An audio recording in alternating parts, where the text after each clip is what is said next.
আজকের বিষয়ের শিরোনাম বাংলায় করলে এভাবে দাঁড়ায়: মহিষঞ্চারণ মতবাদের ধারণা, ব্যাখ্যা, সম্ভাব্য কারণ, সপক্ষে প্রমাণাদি এবং প্রাণী বিস্তারের প্রভাব।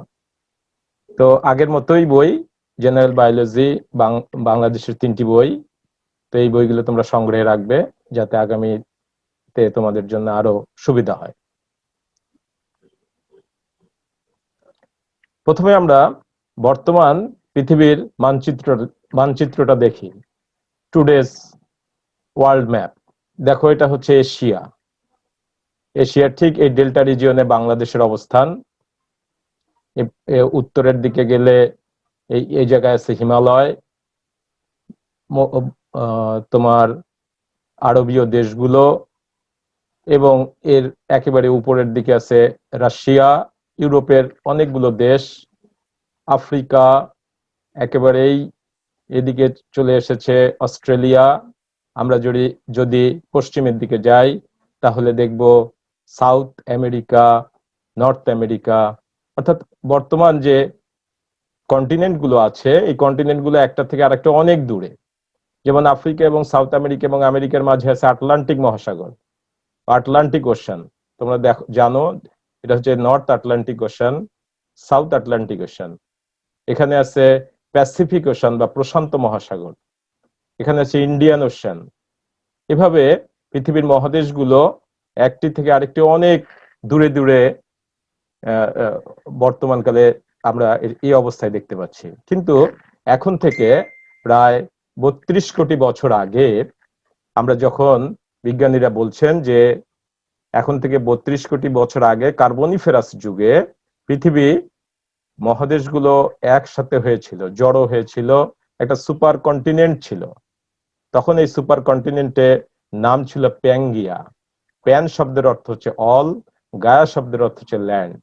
অর্থাৎ পুরো মহাদেশ, সবগুলো মহাদেশ মিলে সুপার কন্টিনেন্ট গঠন করেছিল।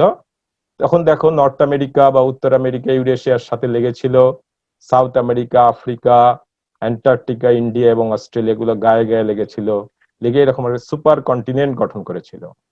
আর তোমরা জানো, এটা পৃথিবীর ঠিক মাঝ দিয়ে যে রেখাটি গেছে সেটা হচ্ছে ইকুয়েটর বা বিষুব রেখা। তো বিজ্ঞানীরা যেটা বলছেন, বিশেষ করে আলফ্রেড ওয়েগনার, উনি বলছেন যে এই সুপার কন্টিনেন্ট থেকে, অর্থাৎ জড়ো সড়ো হয়ে একটি একক ভূখণ্ড থেকে মহাদেশগুলো আস্তে আস্তে বিচ্ছিন্ন হয়ে দূরে সরে যাচ্ছে। এই দূরে সরে যাওয়াটাই হচ্ছে ড্রিফটিং করছে। এটাই হচ্ছে কন্টিনেন্টাল ড্রিফট থিওরির মূল কথা।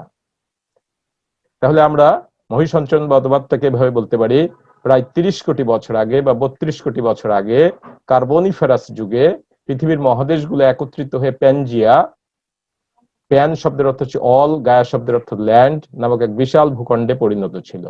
প্যানজিয়ার চারপাশে একটি সাগর ছিল। এই যে সাগর নীল রঙের যে দেখতে পাচ্ছ, সেটার নাম ছিল প্যানথালাসা। পরবর্তীতে এই অতিকায় মহাদেশটি টুকরো টুকরো হয়ে দূরে সরতে শুরু করে।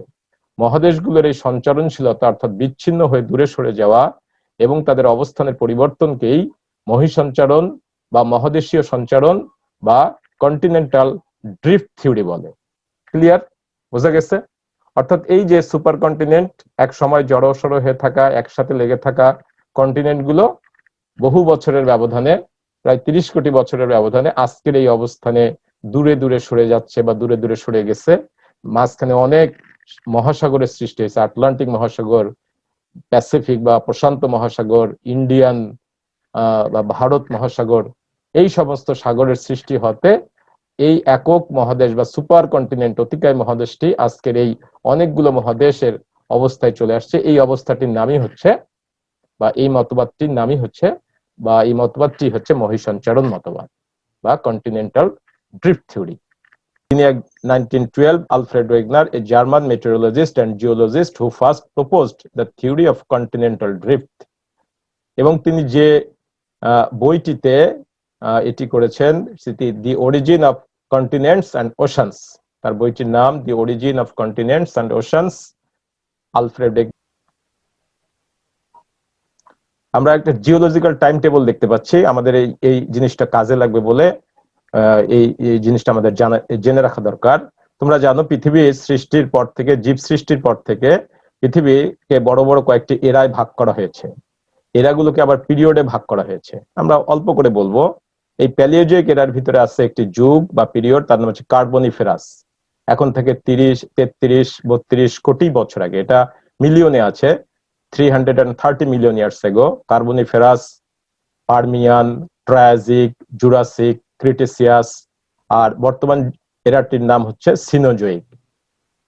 তো এই Carboniferous period, Permian period, Triassic period, Jurassic period, Cretaceous period, যে কার্বনিফেরাস পিরিয়ড এখন থেকে 32 কোটি বছর আগে, এরপরে জুরাসিক বা ট্রায়াজিক পিরিয়ড এখন থেকে প্রায় 20 কোটি বছর, জুরাসিক পিরিয়ড এখন থেকে 14 কোটি বছর। তো এই জিনিসগুলো আমাদের জানতে হবে, বা জানা থাকলে আমরা দেখবো যে এই সময়গুলোতে পৃথিবীর বড় বড় তার এই স্থলভূমির মধ্যে পরিবর্তন এসে যায়। যে এখন থেকে প্রায় 32 কোটি বছর আগে বা 30 কোটি বছর আগে কার্বনিফেরাস যুগে, যেটা আমরা আগের স্লাইডে দেখিয়েছি, যে পৃথিবীর এইটা সুপার কন্টিনেন্ট যার নাম ছিল প্যানজিয়া, যখন পৃথিবীর সমস্ত মহাদেশগুলো একত্রে ছিল, তখন তার নাম ছিল প্যাঙ্গিয়া, এবং প্যানগিয়া বা প্যানজিয়ার চারিদিকে একটি মাত্র সাগর ছিল, মহাসাগর ছিল, তার নাম প্যানথেলাসা। তো এই প্যানথেলাসা ওশান আর একটি সুপার কন্টিনেন্ট, তার নাম প্যাঙ্গিয়া। পরবর্তীতে এর মাঝামাঝি পূর্ব পশ্চিম বরাবর একটি সাগরের সৃষ্টি হয়, তার নাম টেথিস সি। যে টেথিস সি এই একটি মহাদেশটাকে, সুপার কন্টিনেন্টটাকে দুটি অংশে বিভক্ত করে ফেলে, একটি উত্তরাংশ আর একটি দক্ষিণাংশ। উত্তরাংশটির নাম হয়ে যায় লরেসিয়া, আর দক্ষিণাংশের নাম হয় গন্ডওয়ানা ল্যান্ড। উত্তরাংশের মধ্যে পড়ে উত্তর আমেরিকা এবং ইউরেশিয়া, আর গন্ডওয়ানা ল্যান্ডের ভিতরে পড়ে দক্ষিণ আমেরিকা, আফ্রিকা, আরব, অ্যান্টার্কটিকা, ইন্ডিয়া বা ভারত এবং অস্ট্রেলিয়া। তাহলে আমরা দেখতে পাচ্ছি যে এই সুপার কন্টিনেন্টের ঠিক মাঝ বরাবর দিয়ে, অর্থাৎ ইকুয়েটর বরাবর পূর্ব পশ্চিম দিকে পৃথিবীটা দুইটি পূর্ব পশ্চিম দিয়ে বিভক্ত হয়ে পৃথিবীর দুইটি অংশে বিভক্ত হয়ে যায়, একটা উত্তরাংশ আর একটা দক্ষিণাংশ। উত্তরাংশটির নাম লরেশিয়া আর দক্ষিণাংশের নাম গন্ডওয়ানা ল্যান্ড। উত্তরাংশের ভিতরে নর্থ আমেরিকা, এশিয়া বা ইউরেশিয়া, আর গন্ডওয়ানা ল্যান্ডের ভিতরে সাউথ আমেরিকা, আফ্রিকা, আরব, অ্যান্টার্কটিকা, ভারত এবং অস্ট্রেলিয়া এটা পড়ে যায়। পরবর্তী যুগগুলোতে এদের ভিতরে আবার আরো ডিভিশন হয়, যেমন নর্থ আমেরিকা এবং এশিয়ার মাঝে একটা সাগরের সৃষ্টি হয়, তার নাম এপিকন্টিনেন্টাল সি। সাউথ আমেরিকা এবং আফ্রিকার মাঝে আটলান্টিক মহাসাগরের সৃষ্টি হয়, ফলে এরা আরো দূরে সরে যেতে থাকে, বিচ্ছিন্ন হতে থাকে। তো আমরা এভাবে দেখব যে প্রায় 32.5 বা 32.5 কোটি বছর আগে প্যালিওজোইক মহাযুগে কার্বনিফেরাস পিরিয়ডে অতিকায় মহাদেশের অস্তিত্ব ছিল বলে মনে করা হয়। প্রায় 20 কোটি বছর পূর্বে ট্রায়াজিক যুগের শেষ লগ্নে মহাদেশটি বিষুবরেখা বরাবর, এই যে ইকুয়েটর, এই ইকুয়েটর বরাবর এই টেথিস সি কারণে দুটি অংশে বিভক্ত হয়ে পড়ে। 14 কোটি বছর পূর্বে জুরাসিকের শুরুতে উত্তরাংশের ভূখণ্ডটি হয়ে যায় লরেসিয়া, আর দক্ষিণাংশের ভূখণ্ডটি হয়ে যায় গন্ডওয়ানা ল্যান্ড নামে আত্মপ্রকাশ করে। বিশাল টেথিস সি ভূখণ্ডদ্বয়কে পৃথক করেছে। উত্তর আমেরিকা, গ্রিনল্যান্ড ও ইউরেশিয়া লরেসিয়ার মধ্যে, ও দক্ষিণ আমেরিকা, আফ্রিকা, ভারতবর্ষ, অ্যান্টার্কটিকা ও অস্ট্রেলিয়া গন্ডওয়ানা ল্যান্ডের মধ্যে অন্তর্ভুক্ত ছিল। অর্থাৎ বড় বড় দুইটা অংশ, লরেশিয়া উত্তরাংশটি আর দক্ষিণাংশটির নাম হয়ে যায় গন্ডওয়ানা ল্যান্ড।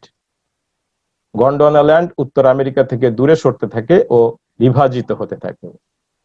উত্তর আমেরিকা ও এশিয়ার মাঝে সৃষ্টি হয় এপিকন্টিনেন্টাল সি। বুঝতে পারছো এতটুকু পর্যন্ত আসিফ? জি স্যার, বোঝা গেছে। মাইশা? জি স্যার, বুঝতে পারছো? তাহলে এইটাই হচ্ছে বিষয়, কন্টিনেন্টাল সুপার কন্টিনেন্টটা আস্তে আস্তে বিভক্ত হয়ে যাবে এবং কন্টিনেন্ট গুলো দূরে সরতে থাকবে। আমরা এখানে কিন্তু বিভিন্ন যুগের পৃথিবীর অবস্থানটা দেখতে পাচ্ছি, এখন থেকে 32 কোটি বছর, 20 কোটি বছর, 14 কোটি বছর, এইভাবে তোমরা এই জিনিসগুলো তোমার এই পার্শ্ববর্তী স্লাইডের সাথে মিল করে দেখলে খুব ইজি হবে। বুঝতে পারছো না? তাহলে আমরা পরবর্তী স্লাইডে যাই। এই হচ্ছে পৃথিবীর পৃথিবীর বিভিন্ন সময়ের অবস্থান, পারমিয়ান যুগ, ট্রায়াজিক যুগ, জুরাসিক যুগ বা Jurassic period, Cretaceous period, present day. তো দেখো এই অবস্থায় প্যাঙ্গিয়া ছিল, আস্তে আস্তে লরেশিয়া হয়ে গেল, গন্ডোয়ানা ল্যান্ড হলো, এরপরে জুরাসিক পিরিয়ডে এসে তাদের ভিতরে আরো বিভক্তি আসা শুরু হলো, এবং ক্রিটেসিয়াস পিরিয়ডে এসে দেখা গেল তাদের মধ্যে বিভক্তিটি আরো বেশি হচ্ছে এবং এদের মধ্যে মহাদেশগুলো আরো দূরে দূরে সরে যাচ্ছে। এটা হচ্ছে সিনোজোয়িক এরা বা বর্তমান বর্তমান সময়ের আমরা যে প্রথমেই যে মানচিত্রটা দেখেছি সেই মানচিত্রের অবস্থান। তোমরা যদি একটু খেয়াল করে দেখো তখন দেখবা যে এই সময়টাতে এটা উত্তর আমেরিকা, এটা দক্ষিণ আমেরিকা, তাদের ভিতরে কিন্তু বিযুক্ত অবস্থায় ছিল। কিন্তু বর্তমান কাল যদি দেখো তাহলে দেখবা উত্তর আমেরিকা এবং দক্ষিণ আমেরিকার মাঝে একটি করিডোর, একটি ব্রিজ তৈরি হয়ে দুইটি সংযোগ তৈরি হয়েছে। তুমি যদি ক্রিটিসিয়াস পিরিয়ডে দেখো তাহলে দেখবা যে এটা দক্ষিণ আমেরিকার সাথে অ্যান্টার্কটিকা এবং অ্যান্টার্কটিকার সাথে অস্ট্রেলিয়া, এটা হচ্ছে অস্ট্রেলিয়া, এটা পরস্পর যুক্ত ছিল। তুমি যদি আজকের দিকে তাকাও তাহলে দেখবা যে সাউথ আমেরিকা বা দক্ষিণ আমেরিকার সাথে অ্যান্টার্কটিকার মাঝে অনেক দূরত্ব, আবার অ্যান্টার্কটিকা থেকে অস্ট্রেলিয়া অনেক দূরে অবস্থান করছে।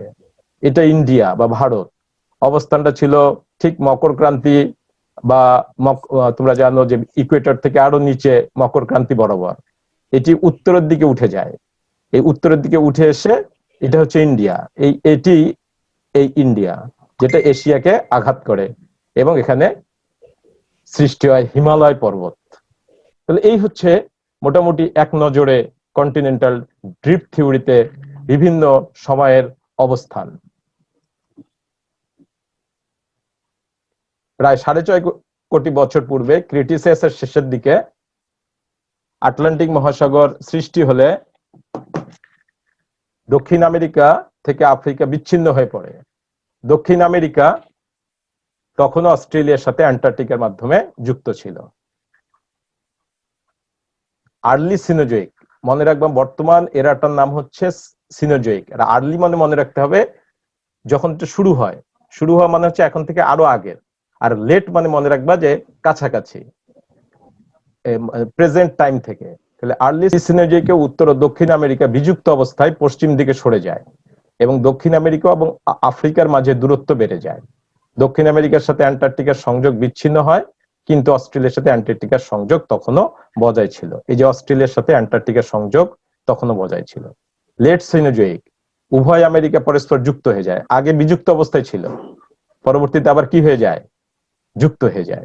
আর ভারতবর্ষ এশিয়ার নিম্নভাগে ধাক্কা দেয়, উত্তরে সরে গিয়ে নিম্নভাগে ধাক্কা দেয়, ফলে হিমালয় পর্বতের সৃষ্টি হয়। অস্ট্রেলিয়া অ্যান্টার্কটিকা থেকে বিচ্ছিন্ন হয়ে বর্তমান অবস্থানে ফিরে আসে। তাহলে এটাই হচ্ছে ব্যাখ্যা বা এক্সপ্লেনেশন কিসের, কন্টিনেন্টাল ড্রিফট থিওরি, অর্থাৎ কন্টিনেন্ট গুলোনের সুপার কন্টিনেন্ট থেকে আস্তে আস্তে কন্টিনেন্ট গুলো বিচ্ছিন্ন হয়ে দূরে সরে যাওয়াটাই হচ্ছে কন্টিনেন্টাল ড্রিফট থিওরি। ঠিক আছে, বুঝতে পারছো আসিফ? গুড, জি স্যার, বুঝা গেছে। আচ্ছা, সম্ভাব্য কারণ এটা হচ্ছে আর্থ ক্রাস্ট বা পৃথিবীর ভূত্বক। ভূত্বক প্রধানত দুইটি অংশ নিয়ে গঠিত। একটা হচ্ছে সিয়াল মানে সিলিকন প্লাস অ্যালুমিনিয়াম। মূলত এটা হচ্ছে অপেক্ষাকৃত হালকা স্তর বা হালকা শিলাপাথরের শিলাস্তর দ্বারা গঠিত। আর নিচে অপেক্ষাকৃত ভারী স্তর যার নাম সিমা, অর্থাৎ সিলিকন প্লাস ম্যাগনেসিয়াম। নামের সাথে কিন্তু তার মিল আছে। সিয়াল মানে সিলিকন প্লাস অ্যালুমিনিয়াম, আর সিমা মানে হচ্ছে সিলিকন প্লাস ম্যাগনেসিয়াম। তো অপেক্ষাকৃত হালকা শিলাস্তর হচ্ছে সিয়াল, আর সিমা হচ্ছে অপেক্ষাকৃত ভারী স্তর। কন্টিনেন্ট বা মহাদেশগুলোর নিচে মূলত সিয়াল স্তরটা থাকে। আর পৃথিবীর সব মহাদেশ এবং মহাসাগর উভয়ের নিচেই কিন্তু সীমা কন্টিনিউয়াসলি থাকে। কিন্তু এই ওশানের নিচে বা ওশান প্লেটের নিচে সিয়াল স্তর কখনো কখনো অনুপস্থিত থাকে বা কখনো থাকলেও সেটার স্তর খুব পাতলা থাকে। ফলে কন্টিনেন্ট সব সময় ওশান এর প্লেটের উপরে ভাসতে থাকে। এই ভাষার কারণে মহাসাগরের উপরে বা মহাসাগরের পাশে এরা ভাসতে থাকার কারণে এরা, এবং পৃথিবী যেহেতু প্রতিনিয়ত ঘুরছে, তোমরা জানো পৃথিবীর আহ্নিক গতির কারণে পৃথিবী অনবরত ঘুরছে, এই ঘোরার কারণে এবং এই ঘোরার বেগ বিষুবীয় অঞ্চলে সবচেয়ে বেশি হওয়ার কারণে মেরু অঞ্চল থেকে প্লেট গুলো বিষুব অঞ্চলের দিকে ধাবিত হয়। এই ধাবিত হওয়ার ফলে প্লেট গুলোর মধ্যে আস্তে আস্তে ড্রিফটিং বা বিচ্ছিন্ন হতে থাকে। তো আমরা কারণটা দেখব। পৃথিবীর কঠিন বহিরাবরণ হলো ভূত্বক বা আর্থ ক্রাস্ট, মূলত সিয়াল এবং সীমা, যেটা আমরা এখানে স্লাইডের মাধ্যমে দেখিয়েছি। সিয়াল সিলিকন প্লাস অ্যালুমিনিয়াম, আর সীমা হচ্ছে সিলিকন প্লাস ম্যাগনেসিয়াম। সিয়ালটি গ্রানাইট স্তর, যার ঘনত্ব 2.7 গ্রাম পার কিউবিক সেন্টিমিটার, আর সীমা হচ্ছে সিলিকন প্লাস ম্যাগনেসিয়াম, যা ব্যাজল্ট স্তর বা ব্যাজল্ট শিলাস্তর দ্বারা গঠিত এবং যা অপেক্ষাকৃত ভারী এবং যার ঘনত্ব 3 গ্রাম পার কিউবিক সেন্টিমিটার।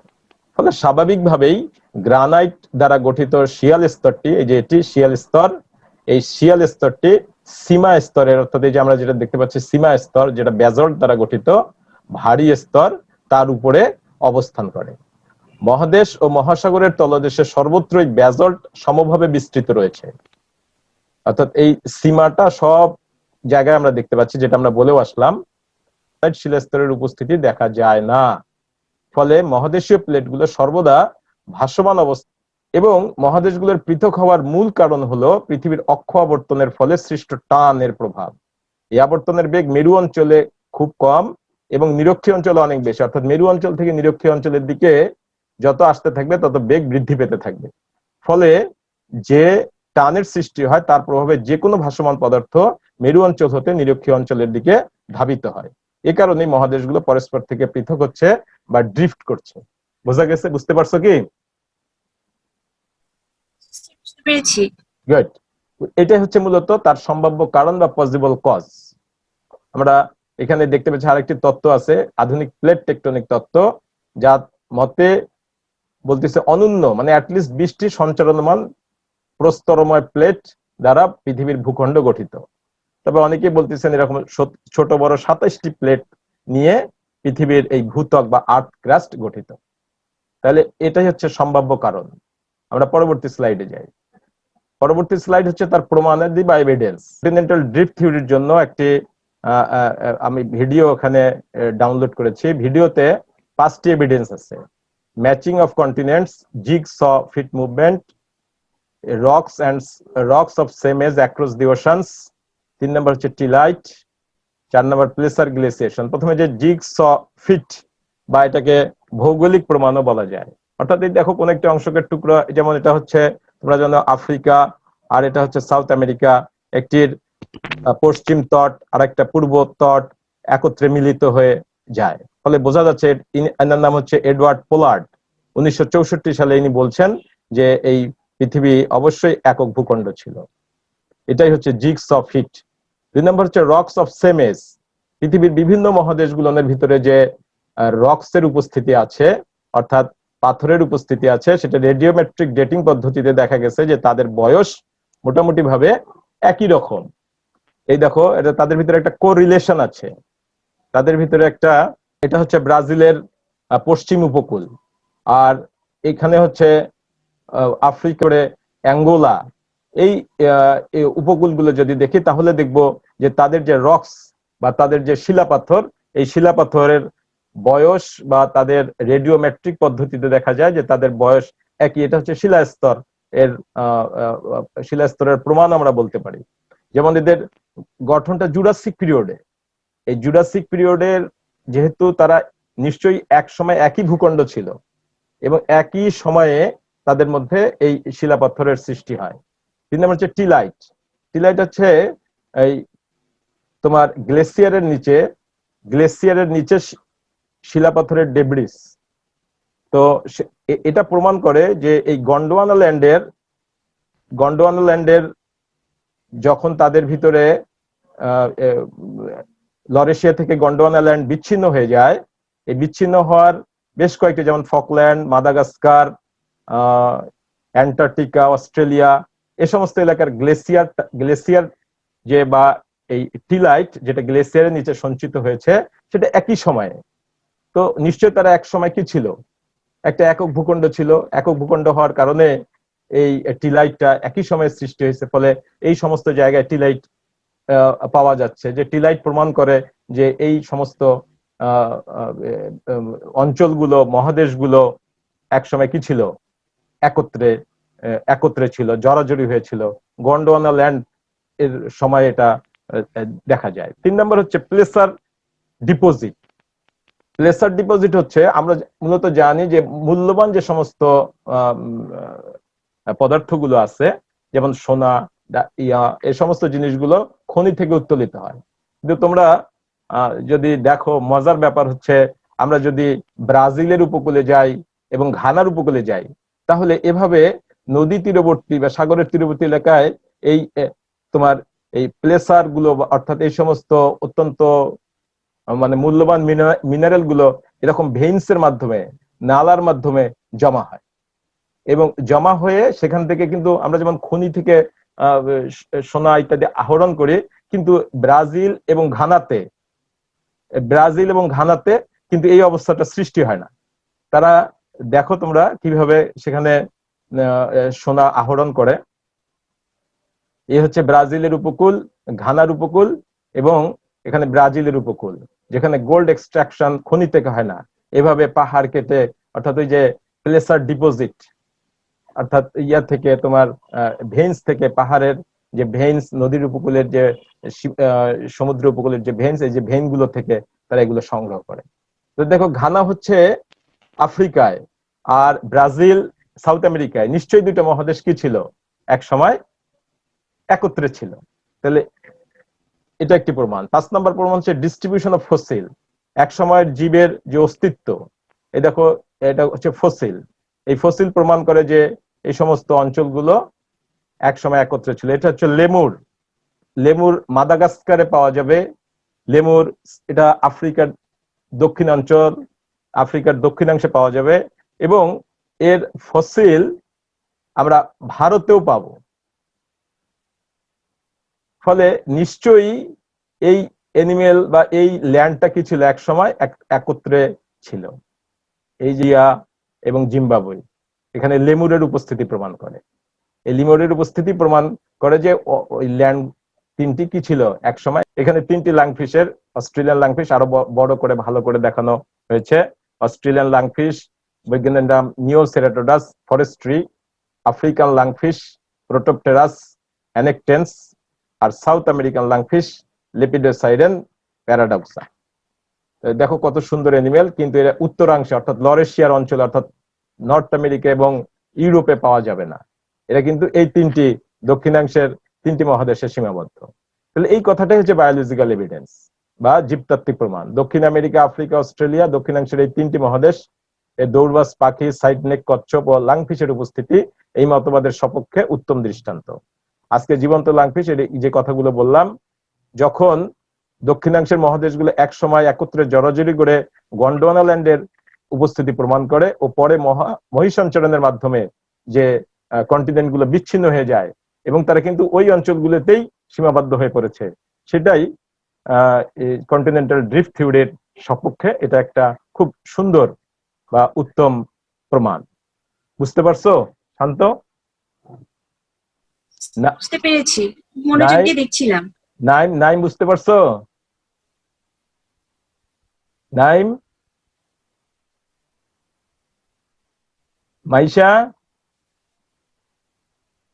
জি স্যার, বুঝতে পারছো? আচ্ছা, সুন্দর। তাহলে জীবতাত্ত্বিক প্রমাণটা আমরা বুঝলাম, বায়োলজিক্যাল এভিডেন্স। এই 3টা কিন্তু খুব ইম্পর্টেন্ট।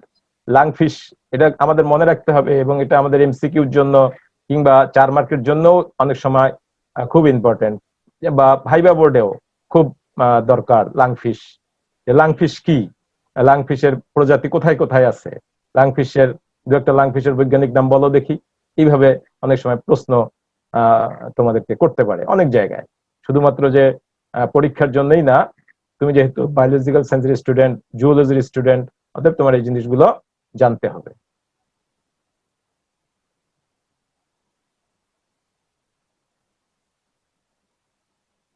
এরপরে প্রমাণটা হচ্ছে হিমবাহজনিত বা গ্লেসিয়েশন এভিডেন্স।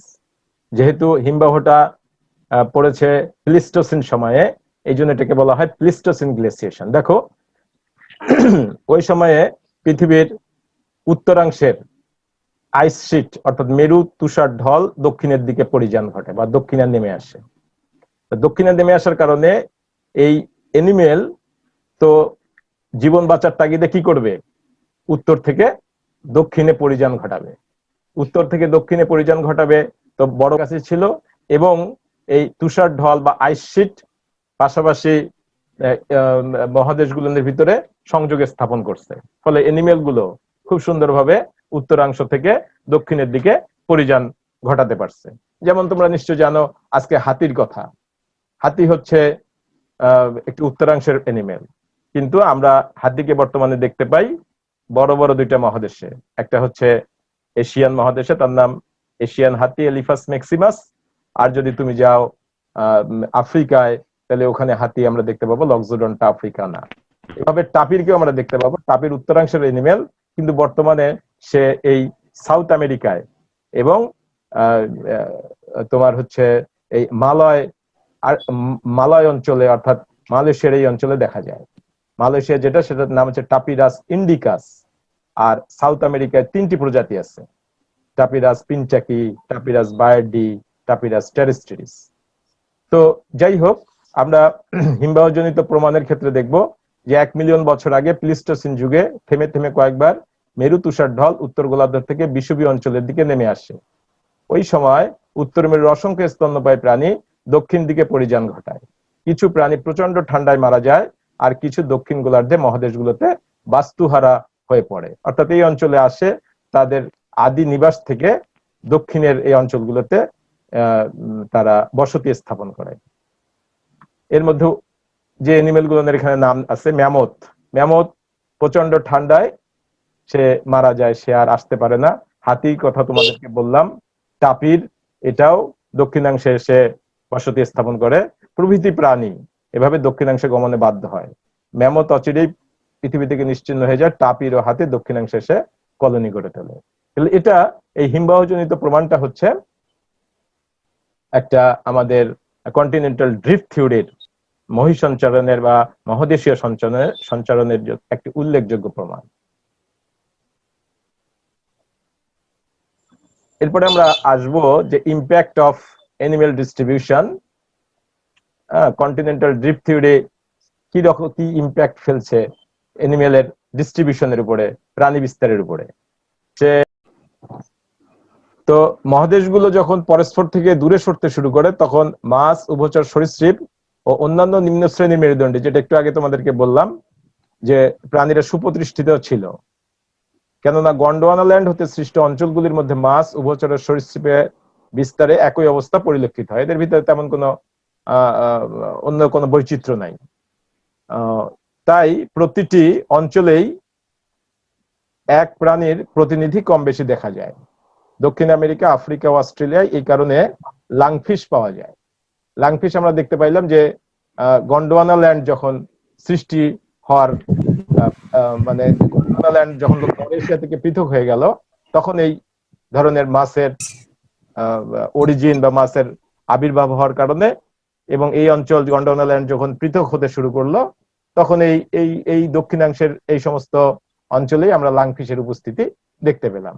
সেটা আমাদের অ্যানিমেলের একটা ডিস্ট্রিবিউশনের ক্ষেত্রে কন্টিনেন্টাল ড্রিফট থিওরি। ও দক্ষিণ আমেরিকা ব্যতীত পৃথিবীর অন্যত্র প্রতিটি প্রধান অঞ্চলে অমরাযুক্ত স্তন্যপায়ী। তোমরা জানো স্তন্যপায়ী প্রাণী 3 ধরনের। একটা হচ্ছে প্ল্যাসেন্টাল বা অমরাযুক্ত, আমরা যারা। একটি হচ্ছে মার্সুপিয়াল বা থলেবাহী, আরেকটি হচ্ছে ডিম পাড়া বা ডিম এগ লেইং, যেমন প্ল্যাটিপাস। তোমরা প্ল্যাটিপাস জানো, যেটা হচ্ছে যাকে বলা হচ্ছে এগ লেইং, বা যার আরেকটি নাম, গ্রুপের নাম হচ্ছে মনোট্রিম। আর যারা পাউস্ট ম্যামাল বা থলেবাহী যেমন ক্যাঙ্গারু, তারা হচ্ছে মার্সুপিয়াল। আর আমরা যারা উন্নত প্রাণী, তারা উন্নত স্তন্যপায়ী প্রাণী, তারা হচ্ছে প্ল্যাসেন্টাল ম্যামাল। একটা জিনিস খেয়াল করবা, সেটা হচ্ছে প্ল্যাসেন্টাল ম্যামাল ডেফিনেটলি মার্সুপিয়াল এবং মনোট্রিমের থেকে অনেক বেশি হিংস্র, এবং সে সবসময় আধিপত্য বিস্তার করতে চায় এবং সে সবসময় সমস্ত এলাকায় বসতি স্থাপন করতে চায়।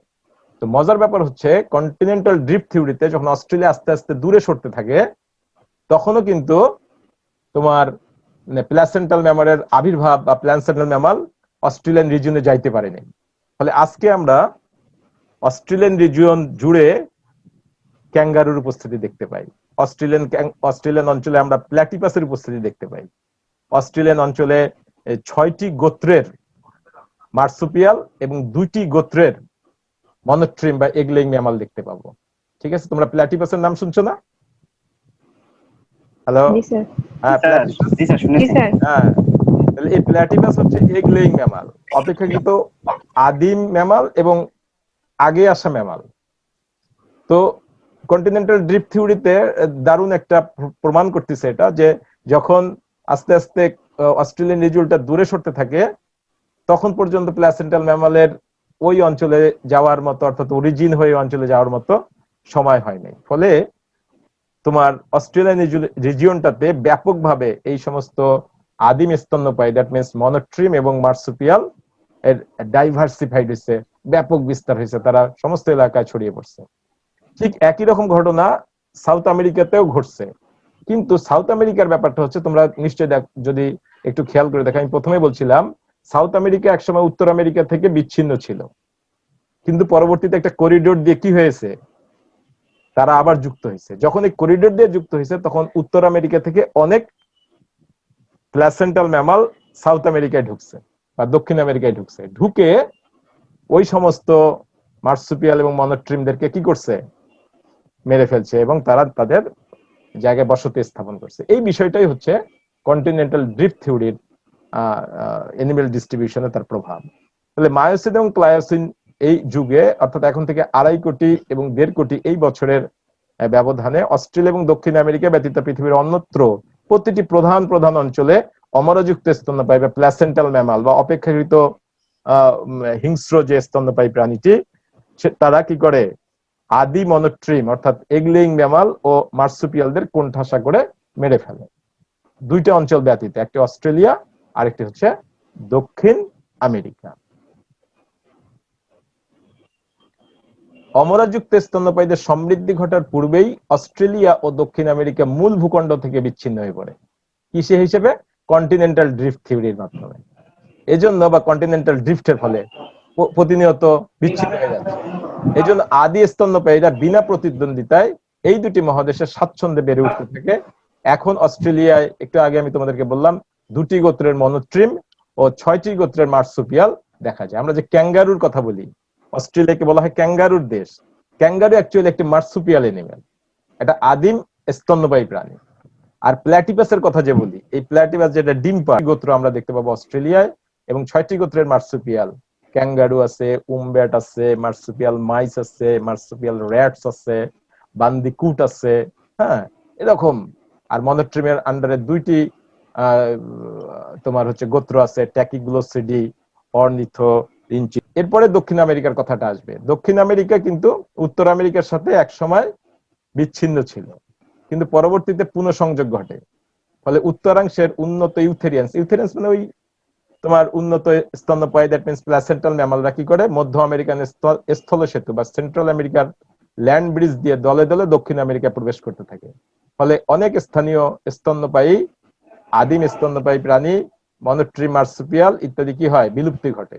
শুধুমাত্র অপসাম এরাই দক্ষিণ আমেরিকায় আদি স্তন্যপায়ী যারা বিলুপ্তির হাত থেকে রক্ষা পায়। এই হচ্ছে কন্টিনেন্টাল ড্রিফট থিওরি কারণে এনিমেলের ডিস্ট্রিবিউশনের উপর একটি প্রভাব, প্রাণী বিস্তারের প্রভাব। বুঝতে পারছো কি? জি স্যার। কথা বলো। জি স্যার। জি স্যার। আমি তোমাদেরকে বলছি যে তোমরা না বুঝলে আমাকে সাথে সাথে প্রশ্ন করবা। কোনো যদি না বুঝে থাকো তাহলে, বা কোন জায়গাটায় কোনো অসুবিধা হলো কিনা, এই এনিমেল ডিস্ট্রিবিউশনে কোথাও কোনো মানে বুঝতে পারো নাই এমন কোন জায়গা আছে? আমরা জানি স্তন্যপায়ী প্রাণী, হ্যাঁ স্তন্যপায়ী প্রাণীদের বিষয়টা এখানে মূলত বেশি আলোকপাত করা হয়েছে। স্তন্যপায়ী প্রাণীদের ভিতরে 3টে গ্রুপ, প্ল্যাসেন্টাল, মার্সুপিয়াল আর মনোট্রিম। মনোট্রিম হচ্ছে সবচেয়ে আদিম স্তন্যপায়ী, তার পরবর্তীতে আসছে মার্সুপিয়াল, তার পরবর্তীতে তারপরে এসেছে কে প্ল্যাসেন্টাল। প্ল্যাসেন্টালের স্বভাবটাই হচ্ছে সে মনোট্রিম এবং মার্সুপিয়াল মানে কে আক্রমণ করবে এবং তার জায়গা সে দখল করবে। তা এই দখল করার আগেই অস্ট্রেলিয়ান রিজিয়নটা কি হয়ে যায় এবং সাউথ আমেরিকান রিজিয়নটা বিচ্ছিন্ন হয়ে যায়। তবে সাউথ আমেরিকার জন্য অ্যানিমেল গুলোর জন্য দুর্ভাগ্য যে পরবর্তীতে এখানে সেন্ট্রাল আমেরিকান ল্যান্ড ব্রিজ বা উত্তর আমেরিকার সাথে যুক্ত হওয়ার কারণে অনেক ইউথেরিয়ান্স অর্থাৎ অপেক্ষাকৃত উন্নত স্তন্যপায়ী প্রাণীরা দক্ষিণ আমেরিকায় ঢুকে পড়ে এবং অনেক স্থানীয় স্তন্যপায়ীদের বিলুপ্ত ঘটিয়ে সেখানে বসতি স্থাপন করে বা সেখানে তারা ডাইভার্সিফাইড হয়ে যায়। শুধুমাত্র অপসামই দক্ষিণ আমেরিকায় আদি স্তন্যপায়ী যারা বিলুপ্তির হাত থেকে রক্ষা পেয়েছে। তো আমরা মোটামুটি ভাবে কন্টিনেন্ট